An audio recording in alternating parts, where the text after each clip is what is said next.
vai nos tocando, vai nos movendo, Senhor. Pai, nós não estamos aqui para cumprir mais um dia de culto. Nós não estamos aqui, Senhor, porque nós somos a liderança e nós temos a obrigação de estarmos aqui. Nós estamos aqui, Senhor, por um único propósito. O propósito de ouvir a Tua voz e de obedecer a Tua voz.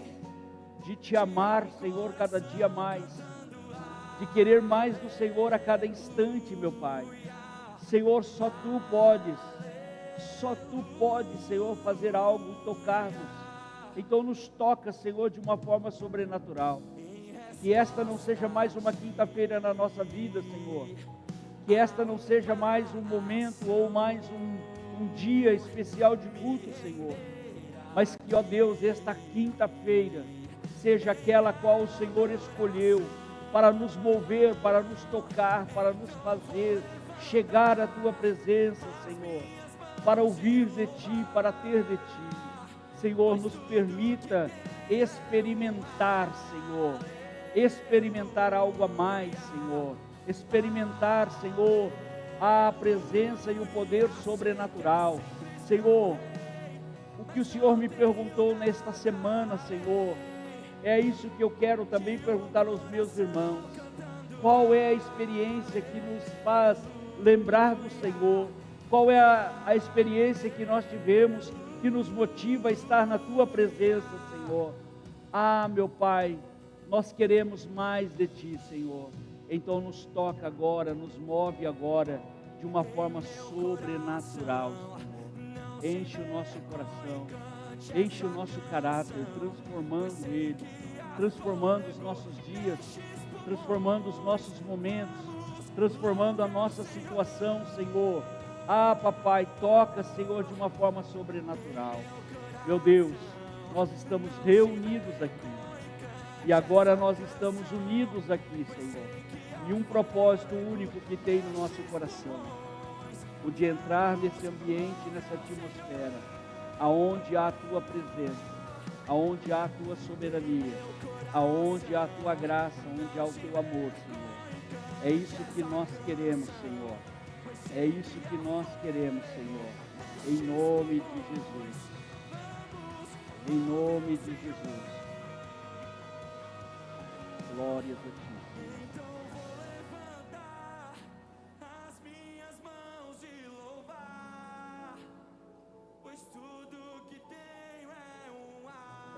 Meus irmãos, Jeová é bom, cada coisa que o Senhor... Eu sei que não é só eu sei que o Senhor tem dado a vocês também, mas a gente precisa aprender a soltar, né? A gente não sabe o que as pessoas do outro lado estão esperando, né? E na medida que o Senhor vai nos dando, a gente vai recebendo e liberando, né?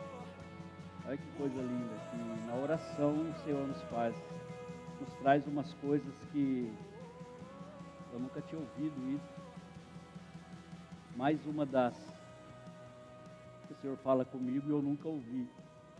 Nós somos co-herdeiros do trono e herdeiros da cruz. Forte, né? Aonde nós achamos isso? Se não no céu. Nós somos co-herdeiros. Nós somos co-herdeiros do trono, por quê? Porque o trono é de Jesus e por causa de Jesus nós somos herdeiros dele. Mas da cruz nós somos herdeiros diretos. Jesus é bom, né? O diabo é ruim, mas Jesus é bom. Queridos, tem tanta coisa que eu sempre falo, tem tanta coisa para falar que eu nem sei por onde começar, nem falar. Mas eu vinha vindo agora e eu sei que nós estamos vivendo momentos, não só eu, mas todos, de grandes expectativas. Por que grandes expectativas?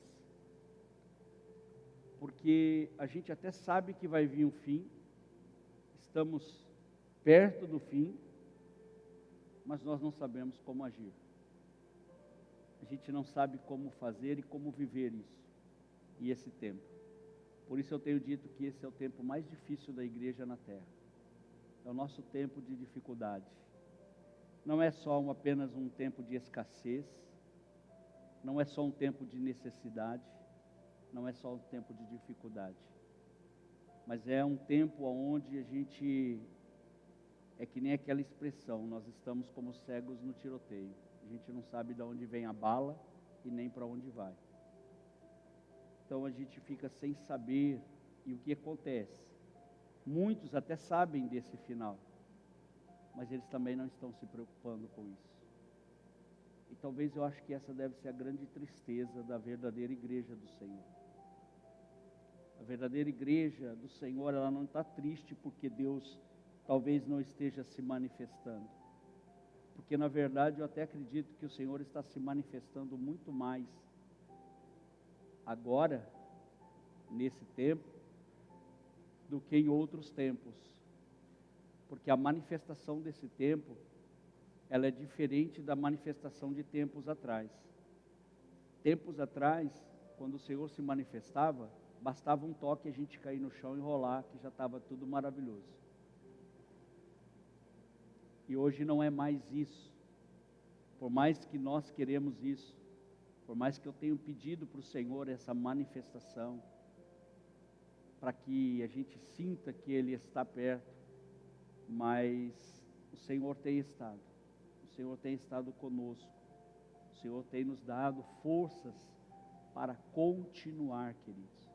Porque na verdade a força não é para vencer. A força que o Senhor está nos dando é para continuar.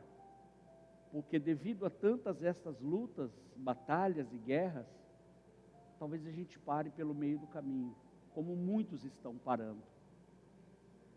Muitos estão parando. Porque a vida da gente, ela muda de agora para daqui a pouco. Nós temos casos aí que a gente está vendo, distantes e próximos da gente. Né? A vida é um sopro, né?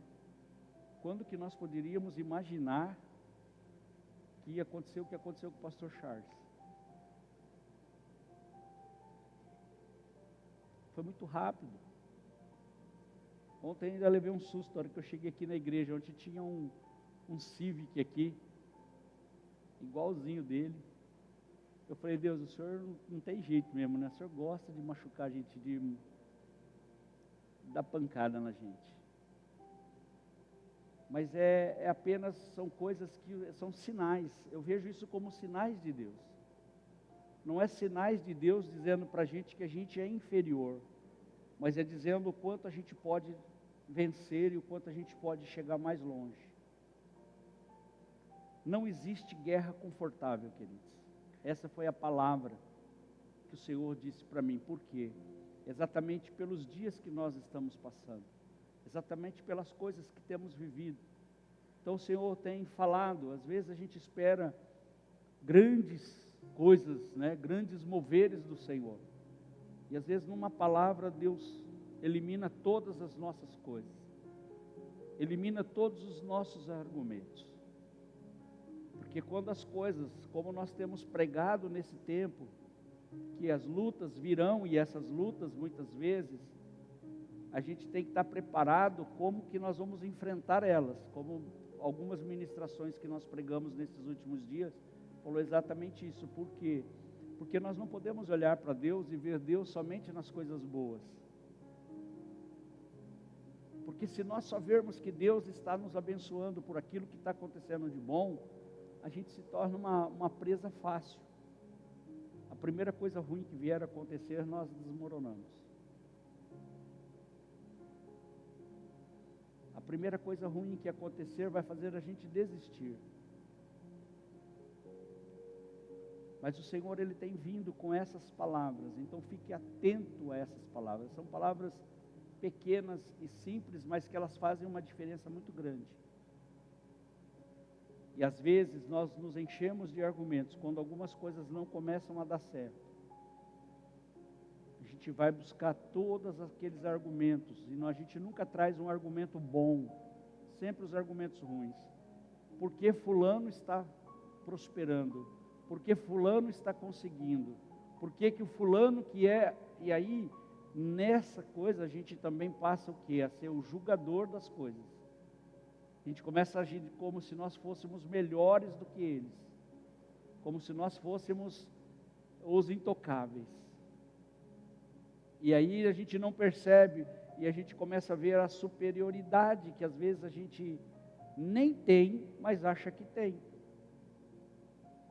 Porque quando há essas comparações, dá a entender que nós somos melhores, que nós somos superiores. Ah, mas aquela pessoa está vivendo uma vida errada, por que que ele está conseguindo e eu que estou vivendo certo? Como assim? Como eu estou vivendo certo e ele está vivendo errado?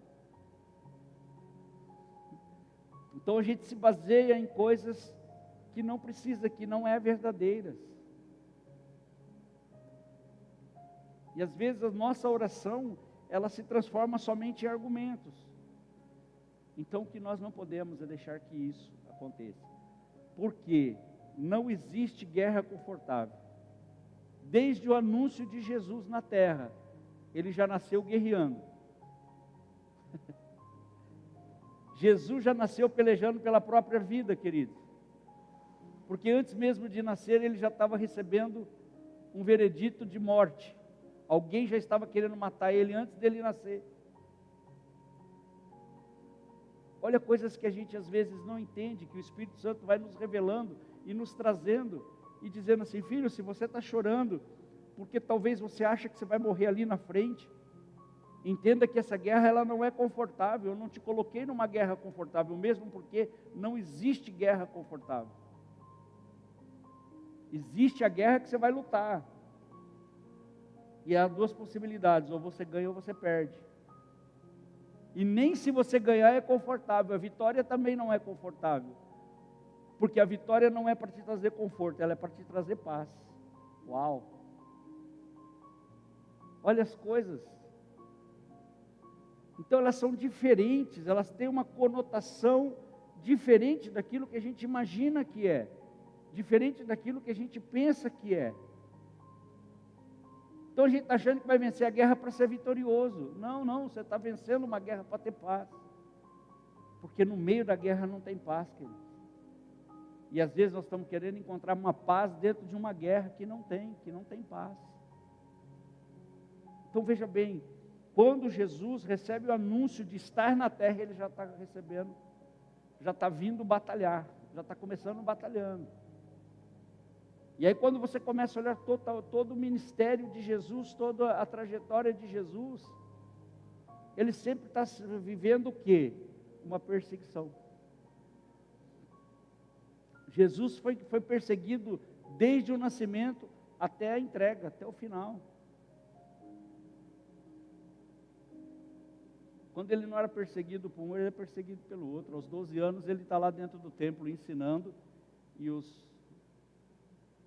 líderes estavam perseguindo ele. Depois da vida toda. Então você vai ver que os momentos importantes de Jesus, ele teve experiências. Mas as experiências que ele teve, olha, presta atenção que isso aqui é interessante. Todas as experiências que ele teve foi uma transição de nível. Ele nasce, ele é perseguido de morte por Herodes, manda matar todas as crianças. Ele já nasce fugindo para não morrer. Quando ele faz 30 anos, que ele vai assumir o ministério, o próprio Satanás vem para querer destruir ele. Aquele que era para trazer o conforto que nós imaginamos que é o Espírito Santo. A gente imagina que o Espírito Santo é para vir trazer conforto. Se fosse no mundo de hoje, no que a gente vive, naquilo que a gente vive, a gente ia dizer assim: nossa, o Espírito Santo é traíra mesmo, né? A gente está pensando que ele vai defender, ele leva a gente para a guerra. Porque a palavra diz que o Espírito Santo levou Jesus para ser tentado, querido.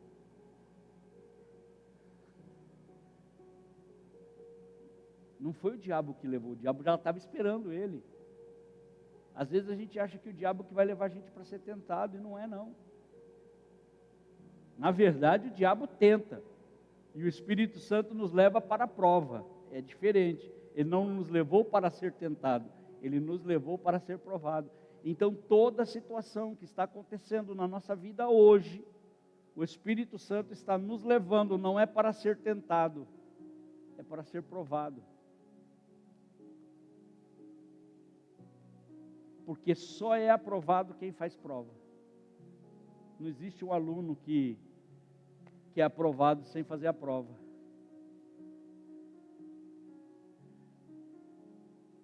E a prova é sobre o quê? O que aprendeu.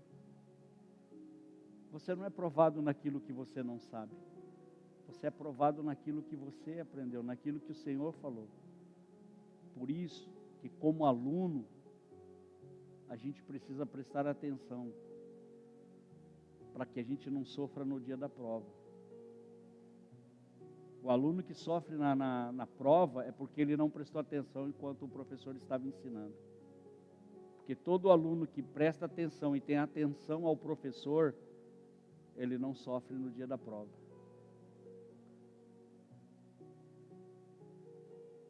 Então, se nós estamos sofrendo em algum momento, em alguma coisa, foi porque nós não prestamos atenção no dia da aula. No dia que o Espírito Santo estava tentando nos ensinar alguma coisa. No dia que o Espírito Santo estava tentando nos mostrar alguma coisa, a gente não estava prestando atenção. E agora, a hora que vem a prova, a gente entra em dificuldades porque a gente não entende. Ninguém passa por prova que não conhece, queridos. As nossas provas é por tudo aquilo que nós já sabemos e aprendemos. Então é para a gente é colocado em prova para ser aprovado.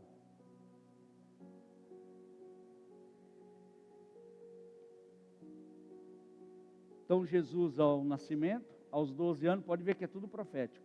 Nasceu, 9 meses, profético. 12 anos, templo, profético. 30 anos, batizado, sai da água do batismo e vai para o deserto.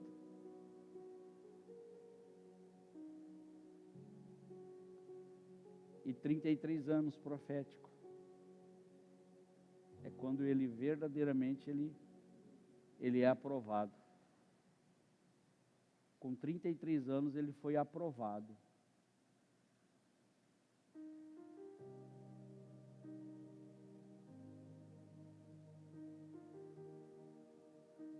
Na cruz tudo é impactante.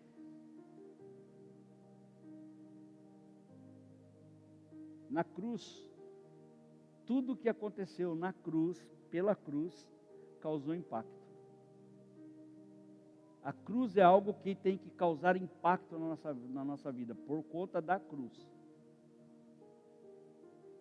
Eu nem sabia o que era isso. Se nós somos co-herdeiros do trono, temos direito ao trono por conta de Jesus, nós não temos o acesso direto ao trono. A gente só vai chegar ao trono por Jesus. Então nós somos co-herdeiros dele. Estou falando de coisas que eu nem sei, hein? Nem estudei. Então é o Espírito Santo mesmo. Mas na cruz nós somos herdeiros direto. É muito forte isso, hein, meu Jesus?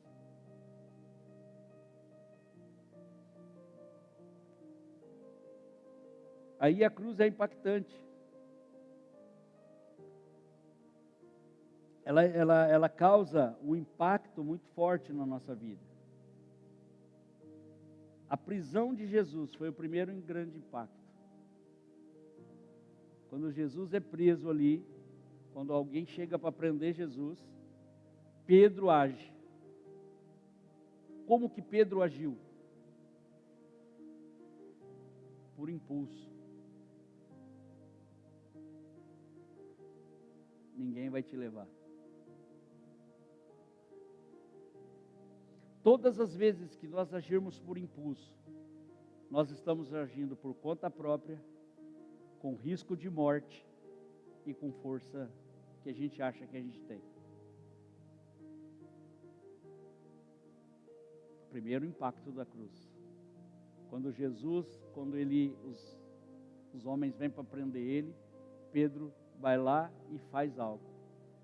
Então Pedro age por impulso. Aí quando ele age por impulso, a segunda coisa impactante que a cruz trouxe é quando Jesus se colocou à disposição no lugar de Pedro, porque Pedro ia morrer.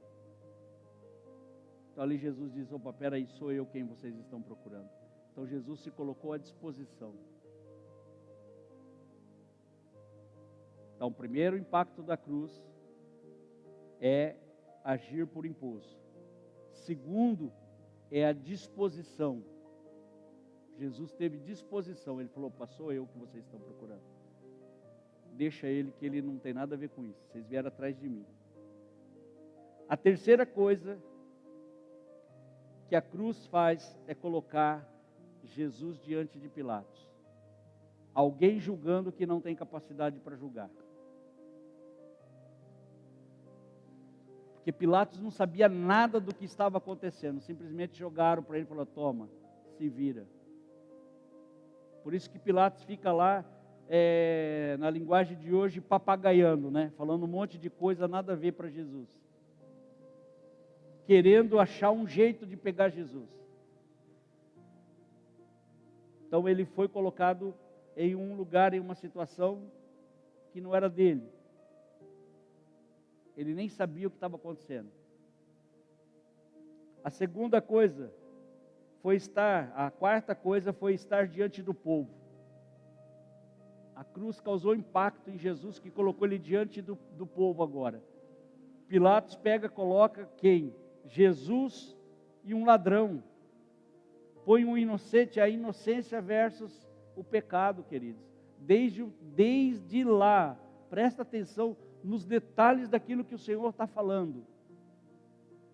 O povo não sabe escolher entre aquele que é inocente e aquele que é condenado.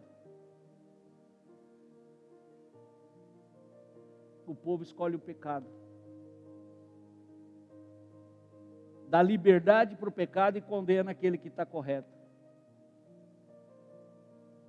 Manda Barrabás sair livre, e Jesus, que não tinha nada, não tinha nenhuma condenação, é condenado. Então veja bem que é injusto. Como é que nós vamos falar de injustiça nesse mundo hoje? Se há mais de 2000 anos atrás já mataram alguém injustamente. E o pior, mataram aquele que veio para salvar, queridos. Olha que coisa impressionante. Como que nós queremos um final do mundo de coisas lindas e maravilhosas, se desde o princípio a gente está escolhendo o que não presta?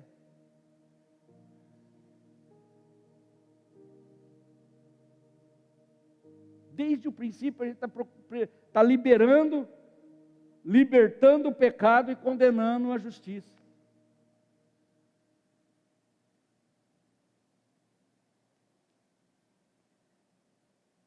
A outra coisa impactante é Jesus diante do seu carrasco. Jesus é colocado agora diante de um homem que possivelmente estava endemoniado. Jesus agora entra por o jugo de um homem que está miseravelmente endemoniado, porque aquelas chicotadas que ele deu na velocidade e na raiva que ele tinha dado, não era de uma pessoa comum. Era de alguém que estava possuído por uma raiva e um ódio muito grande.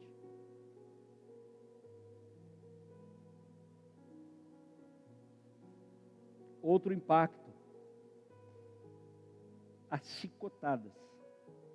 A cruz causou o impacto das chicotadas. Jesus apanhou tanto, que naturalmente não tinha como sair de lá vivo. Naturalmente não tem um corpo que resista àquilo. O corpo de Jesus só resistiu porque não era por aquilo que ele ia morrer.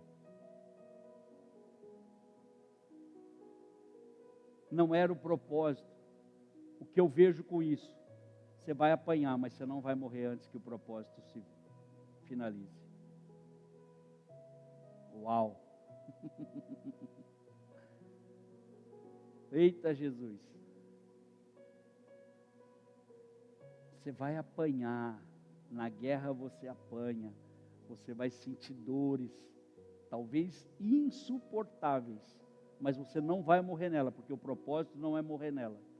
O propósito não era morrer apanhando, o propósito era morrer na cruz.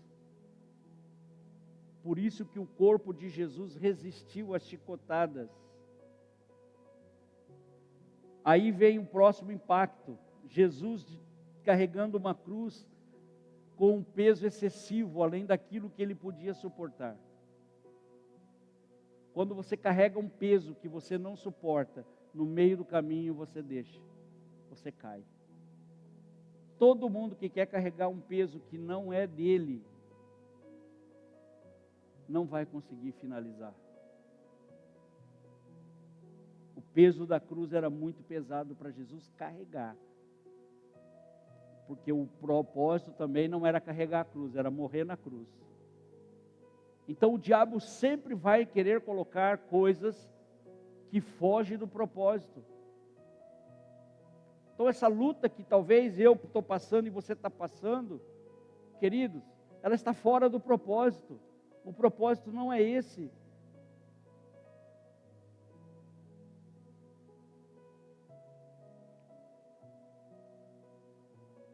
Mas sempre Deus vai preparar alguém. Mais o impacto da cruz.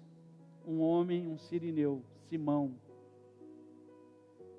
estava ali no lugar certo, na hora errada. Ou quer dizer, na hora certa e no lugar errado.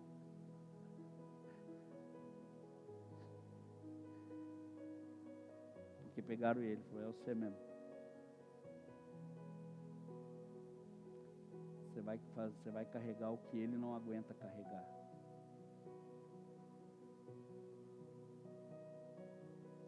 Quando o Senhor disse, eu não vou te dar um fardo ou um peso que você não possa carregar, não pode suportar, fica tranquilo, que se você não aguentar, Deus vai providenciar um sirineu para você. Mas precisa chegar até o fim.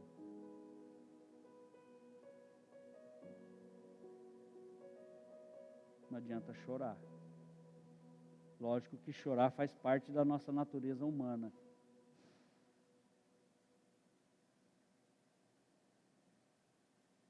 Agora, outra coisa impactante, a nona coisa que trouxe o impacto da cruz, os pregos.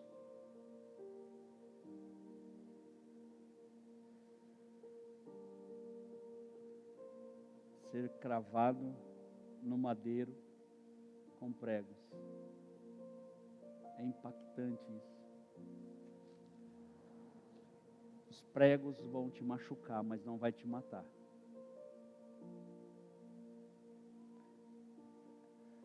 Ainda bem que está gravando. Essas coisas eu não ia lembrar. São coisas reveladoras, queridos. Isso aqui é a misericórdia de Deus. Porque os pregos, eles machucam, mas eles não matam.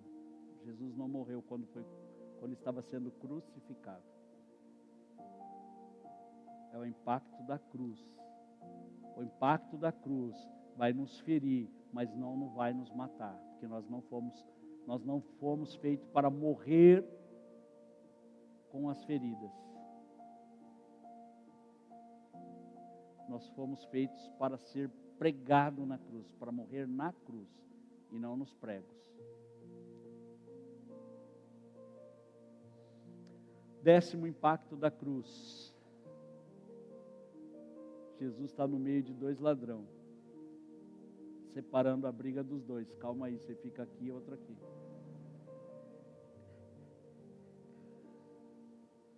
Porque os 2 ladrões começam a brigar na cruz.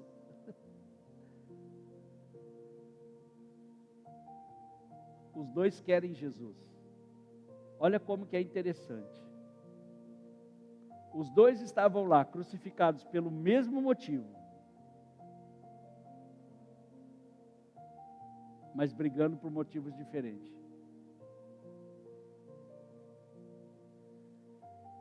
Obrigado, Jesus. Olha, hoje a revelação está liberada. Eles tinham o mesmo motivo para estar lá, porém brigando por motivos diferentes, por situações diferentes. Um brigando para sair e o outro brigando para permanecer. Então veja bem que sempre o mundo e o céu vai estar brigando, queridos. E Jesus está no meio.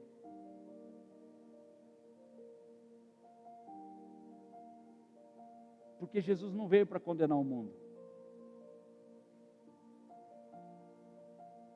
Ele mesmo disse isso, eu não vim para condenar.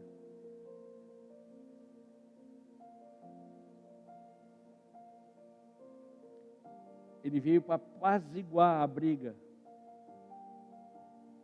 Para que cada um escolha o caminho que quer andar e o caminho que quer escolher, queridos. Já na cruz você vê isso. Porque estava lá os dois. E Jesus estava aqui, estou aqui, filho. Vocês me querem para quê? Cada um escolhe Jesus para aquilo que quer. Um quer para se dar bem no mundo e o outro quer para ser salvo. A pergunta é essa: você quer Jesus para quê?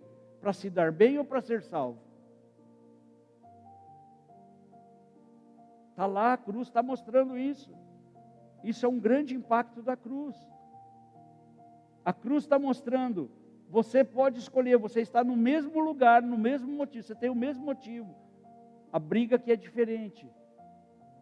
Você vai continuar brigando para se dar bem no mundo ou para ser salvo.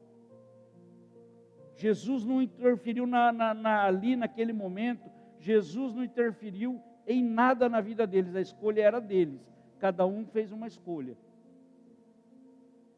Jesus nunca vai interferir na minha vida e nem na sua vida, filho. A escolha é sua, você escolhe o que você quer. Jesus é uma escolha, aí agora você escolhe Ele para aquilo que você quer. Durante anos da minha vida eu escolhi Jesus para me dar bem. Mas hoje eu entendi isso. E eu troquei essa escolha. A cruz me deu essa visão de escolha.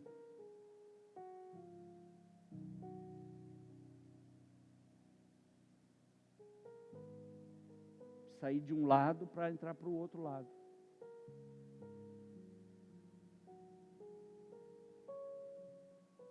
E tem muitos que ainda estão se perdendo, brigando para que Jesus tire eles da situação que está, para que eles estejam se dando bem. Eu não quero que Jesus me tire da situação em que eu estou para mim me dar bem. Eu quero que Ele me tire da situação em que eu estou para ser salvo. Isso é a minha escolha. Cada um escolhe o que quer. Jesus não interferiu na escolha deles. Jesus não vai interferir na minha escolha e Jesus não vai interferir na sua escolha. Essa decisão ela é sua, não é de Deus. Essa decisão ela é sua, ela não é de Jesus. Tem muitas pessoas achando que Jesus vai interferir, querido. Jesus não vai interferir. Jesus não interfere na minha escolha e nem na sua escolha. Ele só te aponta o caminho. Um diz assim: se o Senhor realmente é quem o Senhor está dizendo, então tire eu daqui para que eu continue, eu volto, quero voltar. Agora, se Jesus tira ele da cruz para ele voltar, ele vai voltar a quê? A ser melhor ou a ser a mesma pessoa? Ia ser pior.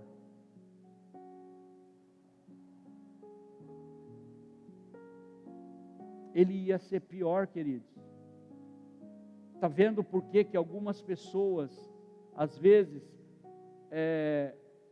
no domingo, quando eu estava ministrando aqui, tem uma outra parte da vida do rei Ezequias que eu não falei.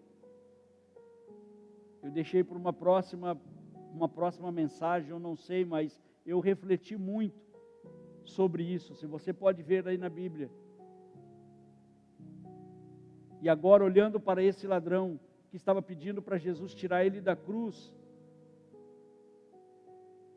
qual seria a transformação dele? Ele ia ser a mesma pessoa ou ia ser melhor? Não, ele ia ser pior. Porque ele ia querer fazer coisas que ele ainda não tinha feito. É sempre assim. As pessoas, quando Jesus dá algo para elas, elas se acham no direito de viver a vida que elas não viveram. Mas a vida que elas não viveram nunca é para as escolhas boas, sempre para as escolhas ruins. Essa é a escolha do homem, já é uma escolha do homem. Então aí eu vejo por que tem pessoas que Deus não dá uma segunda chance. Porque Deus sabe o que ela vai ser depois. A pessoa não sabe, mas Deus sabe. Por isso que ele leva. O rei Ezequias, se você ver no texto, porque eu vi isso daí depois. Deus dá 15 anos para o rei Ezequias. Ele pisa na bola. Ele faz coisas erradas. Ele pediu para Deus dar mais vida para ele. Ele, em vez de aproveitar que Deus deu algo para ele, e ele pegar e chegar mais perto de Deus, ele se distanciou de Deus. Ele foi viver algo que não era para ele viver, ele foi fazer coisas que não foi. Eu só não sei dizer se ele foi ou não foi salvo. Mas é que às vezes a gente só se limita até um ponto daquilo que aconteceu. Às vezes a gente só se limita ao que Deus fez na vida do Ezequias. Às vezes nós nos limitamos só naquilo que Deus fez na nossa vida. A experiência que nós tivemos, e ela vai parar por ali. E depois a gente pega uma sequência ou uma direção de perda. Nós começamos a nos perder na situação, no problema, na dificuldade, na necessidade. Porque alguém errou conosco. Parece que aquela pessoa que errou com a gente deu o direito da gente fazer o que a gente bem entende. Eu vou viver o que eu estou vivendo. Quantos hoje não estão fora da igreja? Fora da igreja é o de menos, isso daí não tem importância nenhuma. Mas fora da presença de Deus, e acham que estão na presença de Deus, fazendo o que eles querem da vida deles, vivendo o que eles querem viver, andando do jeito que quer andar, cometendo os mesmos pecados, os mesmos delitos. E sabe o que eles têm? A igreja me feriu. A igreja me fez isso. O que Jesus tem a ver com a igreja? O que Jesus tem a ver com as pessoas que fizeram? Então, quando eu cheguei domingo à noite na minha casa, antes de dormir, eu estava conversando com a minha esposa e eu comecei a meditar nisso e eu falei para ela exatamente isso. Eu falei, agora talvez você entenda por que certas coisas, porque certas pessoas, você fala assim, poxa, mas essa pessoa era boa, por que é que Deus levou ela e ela não ficou? Ezequias também era bom, não era? Deus não deu oportunidade para ele ficar, o que ele fez? Então Deus sabe o que vai ser. De repente, Deus fala, vamos interromper por aqui, porque se eu permitir que você continue vivo, você vai fazer coisa errada lá e eu vou te perder. Então, para não te perder, eu vou recolher. Deus recolhe as suas flores do seu jardim, para não perder elas.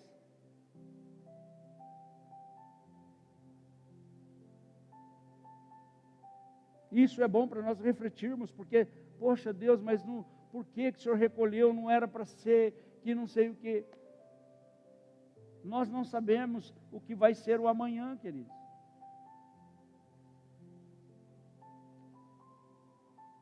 A gente conta com as coisas do futuro, que é mexer num lugar que não é nossa área. Quer um exemplo disso? É dívidas.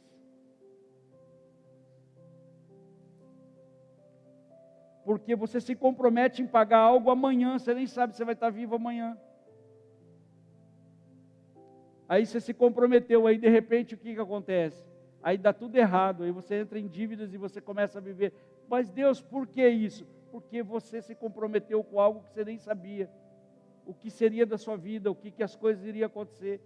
Você não sabe se você ia perder o emprego, se você não ia perder o emprego, se você vai fazer, se você não vai fazer, se você vai ter condições, se você vai estar enfermo, se você não vai trabalhar.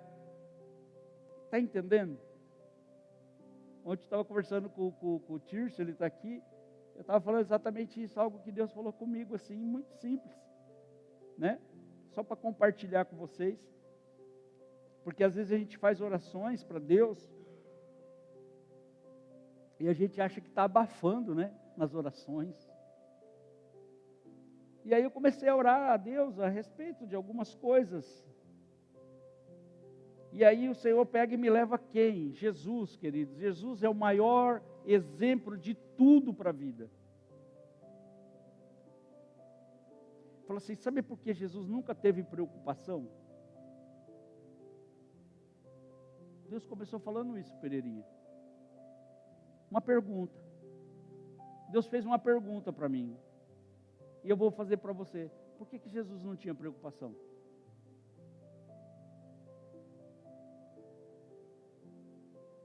Ele é Deus. Ele é filho de Deus. Ele era homem. Nunca esqueça disso. Jesus na terra era homem. As pessoas sempre confundem. Não, Jesus era filho de Deus. Eu e você também é filho de Deus.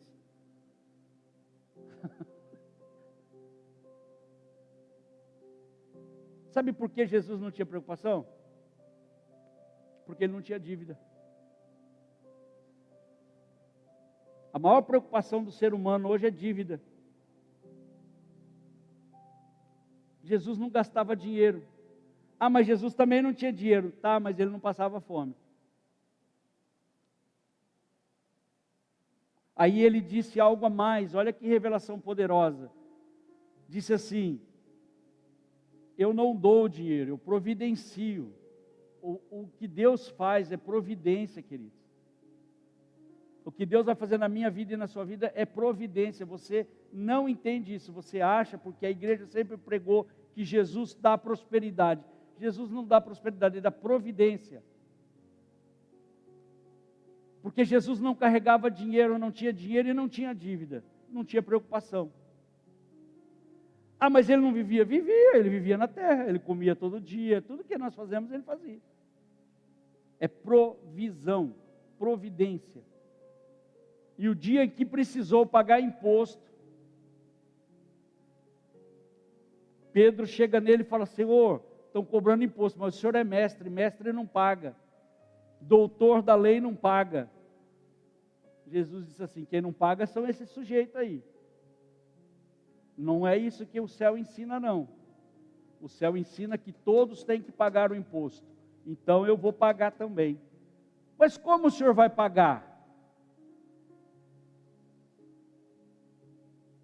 Aí ele olha para Pedro e diz assim, Pedro, você é especialista no quê? Você é bom no quê? Deus vai providenciar algo na tua vida. A primeira coisa que ele vai perguntar para você, você é bom no quê? Ele falou, pesca. Ele falou, beleza, está feito. Vai lá, pega um peixinho, abre a boca dele e pega lá. Minha carteira está lá no rio lá. E tem outra coisa.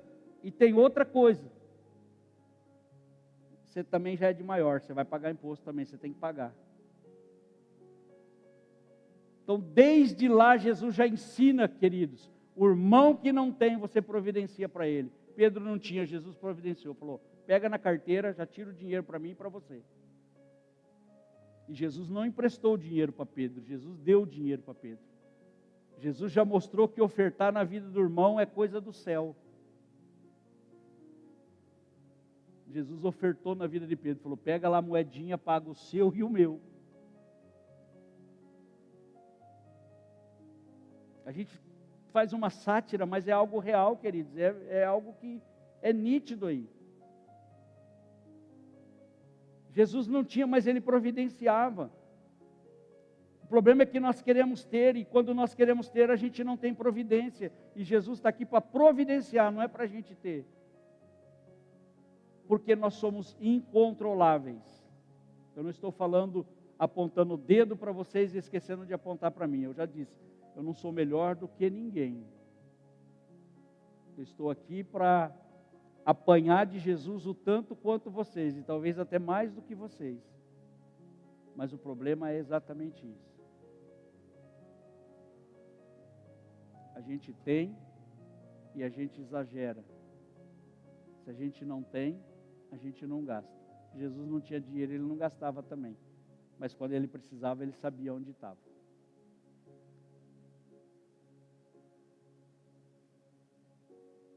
Dando uma aula de teologia profética de dinheiro, sem falar de dinheiro. Mas é isso, a gente quer usar Jesus, a gente precisa saber qual cadeira a gente vai sentar, da direita ou da esquerda. Os dois ladrões ali já simbolizam as duas cadeiras. Um está em Deus e o outro está no mundo, está nele mesmo. Quem que é? O cara que está nele, ele está querendo o quê? Só se dar bem. Mas aquele que está em Deus, ele não está pensando se dar bem, ele está pensando em ficar bem. Uau! Tem muito crente querendo se dar bem, quando ele deveria ficar bem. O dar, eu não estou usando aqui esquerda e direita, porque senão nem vai pensar que a gente está falando de política.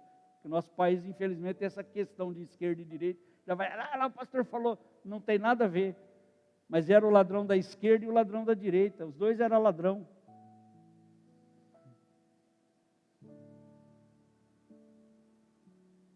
Só que o do lado esquerdo queria se dar bem, e o da direita queria ficar bem. Então o que ele diz? Senhor, o senhor vai entrar no paraíso? É isso mesmo que o senhor está pregando para mim, que o senhor está mostrando para mim? Sim, filho, eu vou entrar no paraíso hoje. Então quando o senhor entrar, o senhor se lembra de mim. Qual é a resposta?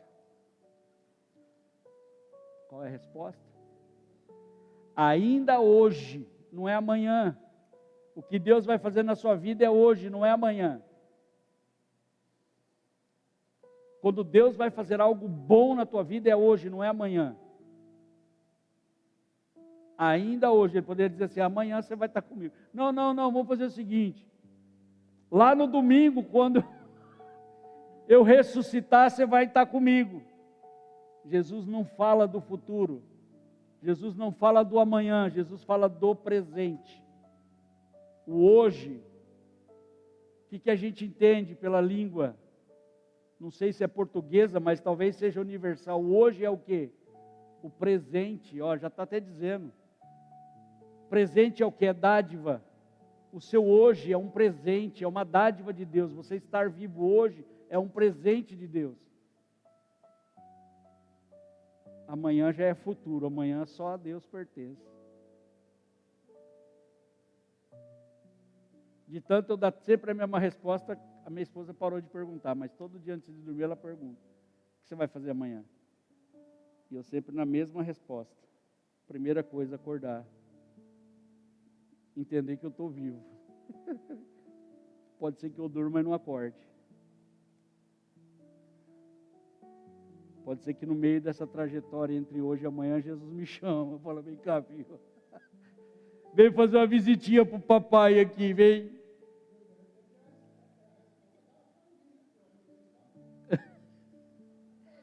Então a primeira coisa que eu falo para ela, a primeira coisa que eu quero pensar amanhã é acordar, filha. Se eu acordar e eu começo a pensar nas outras coisas. Você acha que eu vou dormir pensando em coisas, querido? Ninguém dorme pensando em coisas ruins. Ninguém tem sono legal, bom, pensando na vida. Nem dorme, fica lá pensando.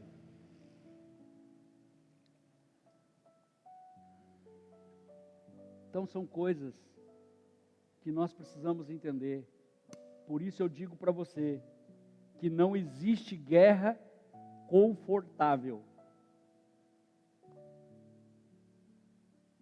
Não tem guerra confortável.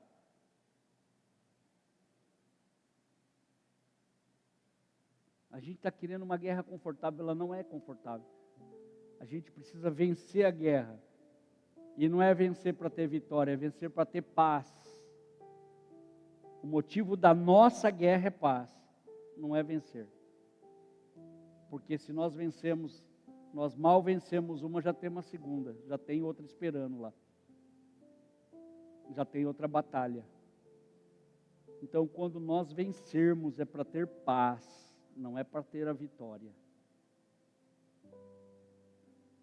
Tem muita gente que quer vencer a guerra para ter vitória, para dizer eu sou vitorioso, para bater no peito e roncar.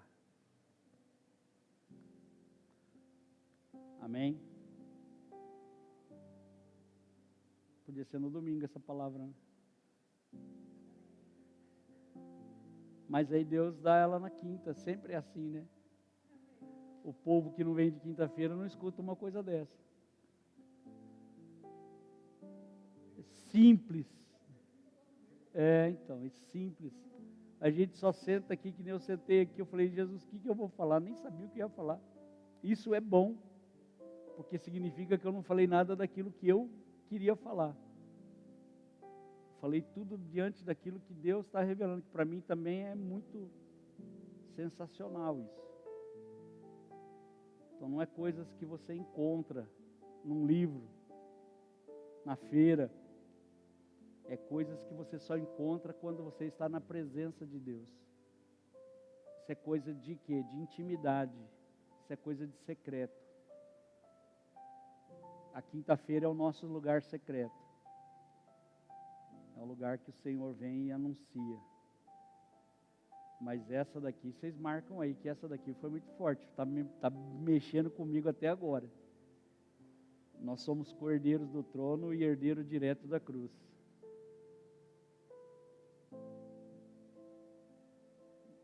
Senhor, abre a revelação aí, eu quero mais coisa, tem coisa escondida nesse negócio aqui. Eu quero que o Senhor traga a revelação disso. Cordeiro do trono e herdeiro da cruz. Amém, queridos? Vamos orar? Vamos ter um tempinho para oração. Põe o louvor aí, a gente vai apagar a luz e a gente vai orar. Cada um ora num